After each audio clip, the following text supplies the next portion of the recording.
Half a century ago, we took our first step on the surface of the moon. Today, there is renewed passion to explore for our next human endeavor. Mars, the red planet, further than any human has ever been.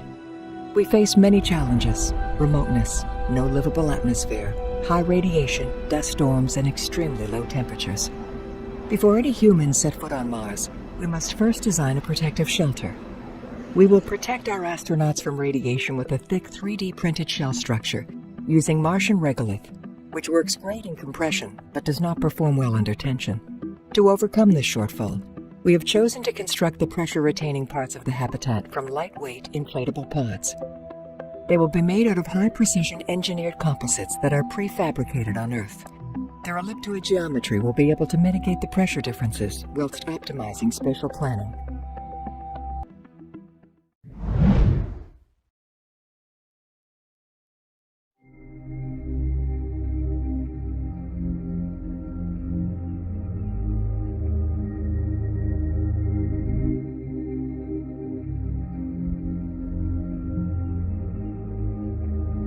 Mars X-House is autonomously constructed using indigenous Martian materials to form a pioneering and durable habitat supporting future human missions to Mars.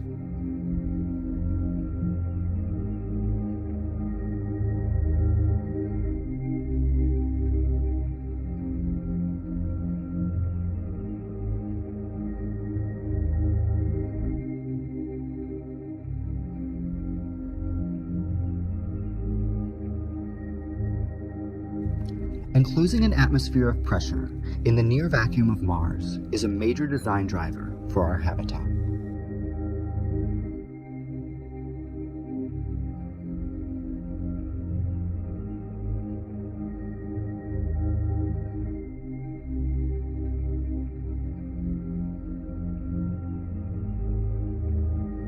X-House takes advantage of the unique capabilities of 3D printing to provide maximum radiation protection from galactic cosmic rays, while celebrating human life through vital connections to natural light and the Martian landscape beyond.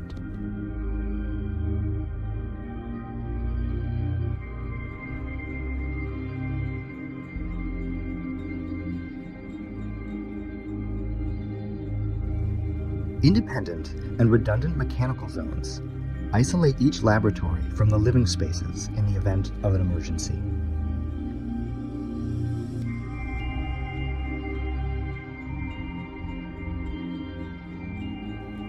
The benefits of ISRU regolith construction include radiation shielding and physical protection.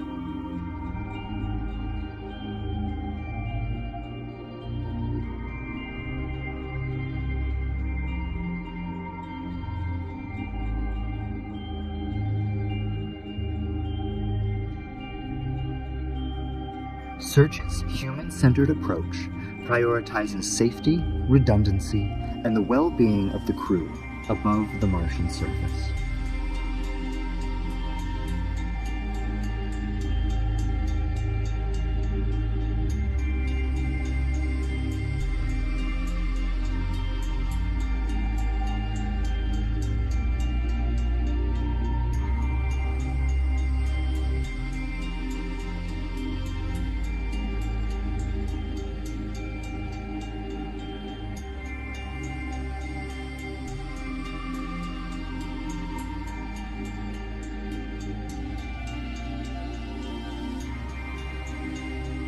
The mechanical core is a pre-integrated unit that simplifies integration of MEP and ECLSS systems, which would otherwise need to be robotically positioned and installed individually.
49 to go.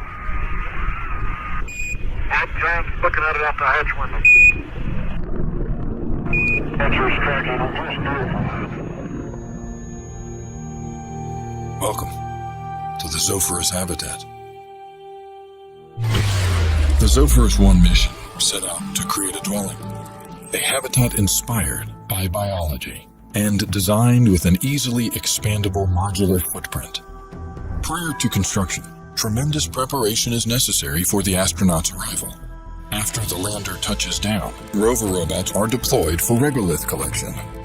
Following optimal site selection, the lander seals to the ground to create a pressurized environment for printing, protecting the print process from the harsh Martian atmosphere. During rover material harvesting, Martian aggregate, ice, and minerals are collected, tested, and processed.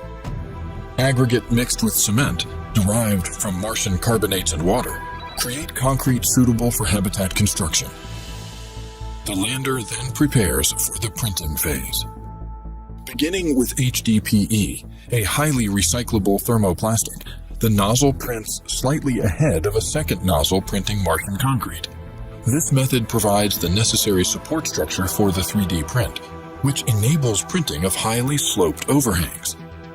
The lander printer also contains robotic arms that maneuver to place prefabricated parts throughout the printing process. The shell of the habitat is composed of a structural outer shell and an airtight inner layer, much like a bicycle tire end tube.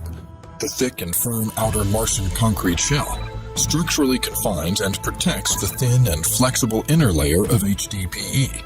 Because Mars experiences tremendous daily temperature swings, thermal cycling causes concrete to expand and contract, which ultimately leads to fractures in the concrete.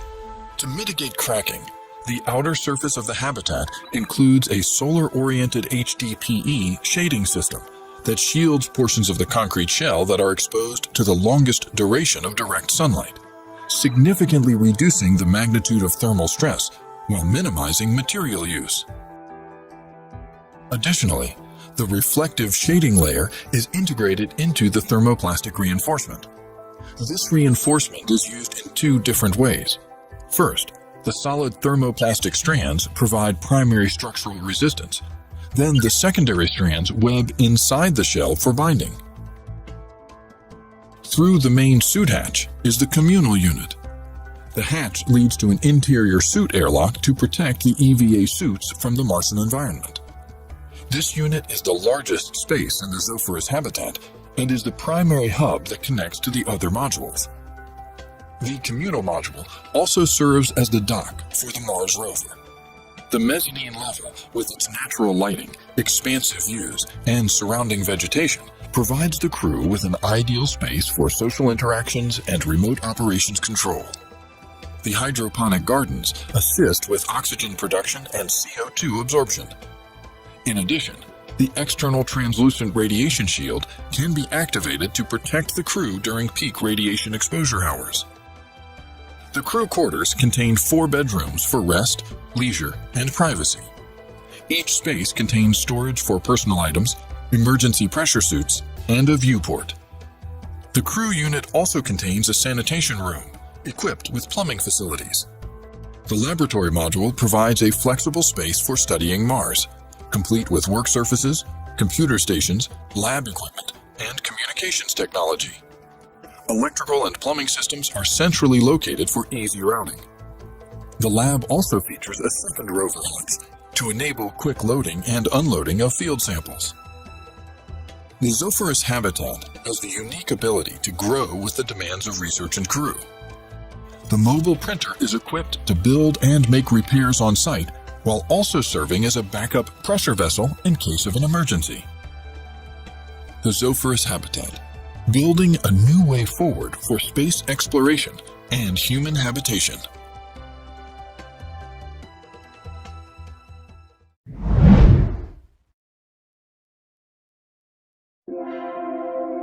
Welcome to the Mars Incubator. This habitat is created from in situ materials for efficient construction and provides a safe and robust environment for human life on Mars. It consists of 4 distinguished volumes separated into functional zones. The first volume is a vestibule for surface deployment via suits and rovers. The second and primary volume contains lab space, ECLS systems, a sanitation facility, a food prep area, and accommodations for crew members. The third volume is a flexible space for multiple activities, and the fourth volume is the biogeneration area designated for plant growth. All of these are connected with adjustable bridges that are welded into place. Before any volumes are placed, the external support structures are formed by adding successive layers of laser-melted basalt fiber in a fused deposition. Next, the lower panels of the habitat exterior are placed on the external supports. These panels are made from regolith and polyethylene and are reinforced with impact-resistant fibers. The properties of these materials allow for effective pressure retention and protection from impacts and radiation. This process allows for multiple configurations of the panels to be manufactured with the same process and equipment. With the lower panels in place, the internal components can be assembled on top. These parts are comprised of long fiber reinforced polyethylene, molded, cut, and thermoformed into the appropriate shapes using a heated press. This results in a rigid yet versatile material. The habitat is designed to be modular both inside and out to fit the needs of the facility. Once all the external panels have been placed, a tensioning device cinches the anchor points of the adjacent panels together. Let's take a look inside. In the vestibule, there are entry ports for both hatch and suit deployment. This volume was designed with standalone pressurization equipment to enable direct deployment to the surface. As with all secondary volumes, an emergency supply of pressurization gas is located below the floor in case of a primary system failure. Moving into the primary volume, to our left we have a sample processing area. This wet lab space can be used to conduct experimentation on the samples geologists collect. Behind us on the opposite side of the entrance is the dry lab, outfitted with computers and other analysis equipment. Ahead of us we enter the primary storage area with space for food and other items. The room over is the sanitation facility, where occupants can maintain personal hygiene. On the other side is a food prep area.